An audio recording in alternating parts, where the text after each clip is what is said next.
who is now like totally intrigued by no code and AI, where would you say is a good place to start?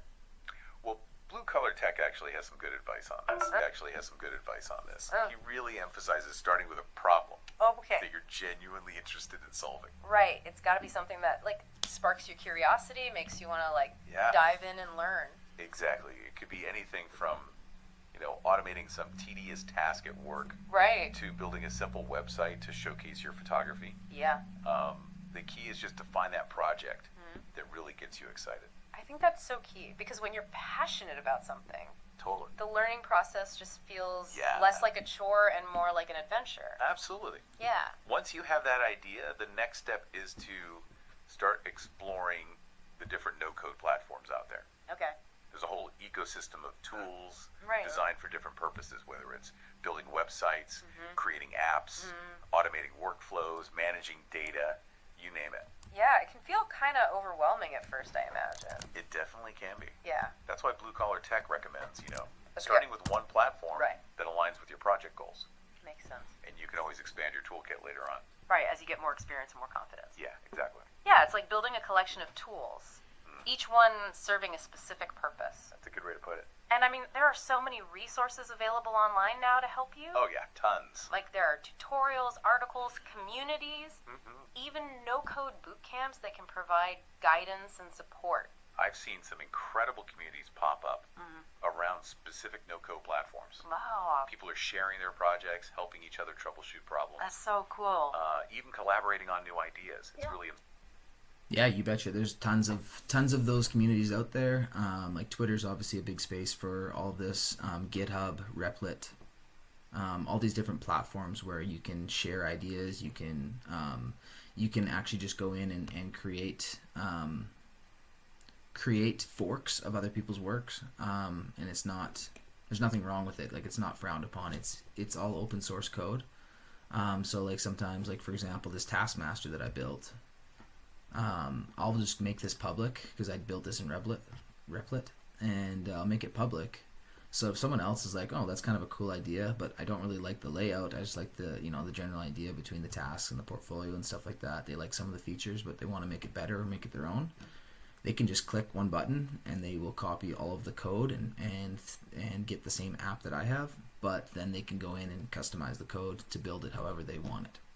So it's really cool because you start to see that, like, as we grow and expand on that, you look at that from the perspective of like large companies that are doing this and now building in an open source environment. It really forces companies to always be operating at their best and offering the best product on the market, rather than just getting locked into a subscription model with Microsoft or Google or whoever is producing something that you like using. Zoom's a perfect example. I use Zoom. I used to use it for my screen recordings, and then I found this Neato Record app that I'm using right now, and it does a great job. It gives me all the transcripts. There's a free version which I'm using right now, and then there's also a paid version that you can get over 15 minutes of content at once. But that's just an example of like this is an open source version of like screen recording, basically, right? And it's just that's the neat part about open source is that it creates competition in the market, and it creates a lot more further growth, because if I think of something and I build it and I code it and I share it, make it public, someone else can just take those basic ideas and then build on it. So instead of starting from scratch, you're just continuing to get better and better and better products. Inspiring to see that level of collaboration and support. It really speaks to the heart of the no-code movement, doesn't it? It does, yeah. Like, it's not just about the technology. It's about, empowering people, building a more inclusive and accessible tech landscape. Totally. And speaking of accessibility, let's not forget the role of AI in all of this. I mean, blue-collar tech demonstrates how tools like ChatGPT can be so valuable for enhancing your no-code projects. Totally. He uses it for everything.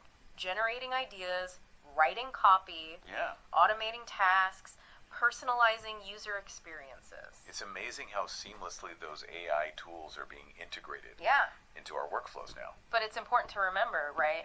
Yeah. AI is a tool, not a magic solution. Exactly. So it's up to us to learn how to use it effectively. I've touched on this, earlier in the video, but I just want to touch on it again. That like using AI is a tool, and what they said is exactly correct. It's you still have to be in the driver's seat. You still have to have the vision. You still have to have the ideas. You still have to execute on all these ideas.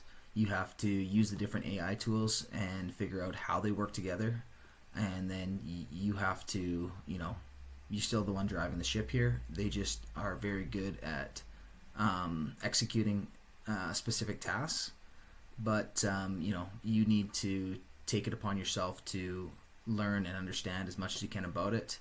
Make sure you're doing your own due diligence and your own research to back up. Don't just blindly trust whatever the AI tells you. That's kind of why I wanted to do this live recording of this notebook that I put together, because the notebook was just generated off of content that I said while I was recording. So sometimes the AI can misunderstand some of the transcripts. Sometimes I don't speak that clearly, that kind of stuff. But overall, that's the general consensus, is that AI is just a great tool that we can learn how to use. Actively and responsibly. Totally. We need to understand its limitations, be mindful of potential biases, and always prioritize ethical considerations. Like any powerful tool, it can be used for good or for ill. Right. It's up to us to wield it wisely. Well said. So, as we wrap up this deep dive into the world of no code and AI, Right. I want to leave our listener with a final thought-provoking question. I like it. If you could build anything with these tools, Yeah. what would it be? What problem would you solve? Yeah, What creative vision would you bring to life? I love the... The tools are there, the resources are abundant. Right. The only limit is your imagination. And who knows, maybe someday we'll be featuring your no-code creation Oh, that'd be awesome. on a future deep dive. That'd be so cool. So go out there, explore, experiment, Yeah. and start building. The future of tech is in your hands. Thanks for joining us for this deep dive, everyone. See you next time. Yeah, so that's the completed notebook. I was pretty happy with the content of that, and like I said, I really enjoyed this style of stopping it and correcting it, adding things, adding my own opinions, just trying to shape it a little bit and make sure that there was as close to as accurate of information as possible. If you enjoyed this kind of content, let me know. I'd love to do more of this stuff. And I think I will make this a focus, actually, of my page to do this type of content. Thanks for listening, and we'll see you again.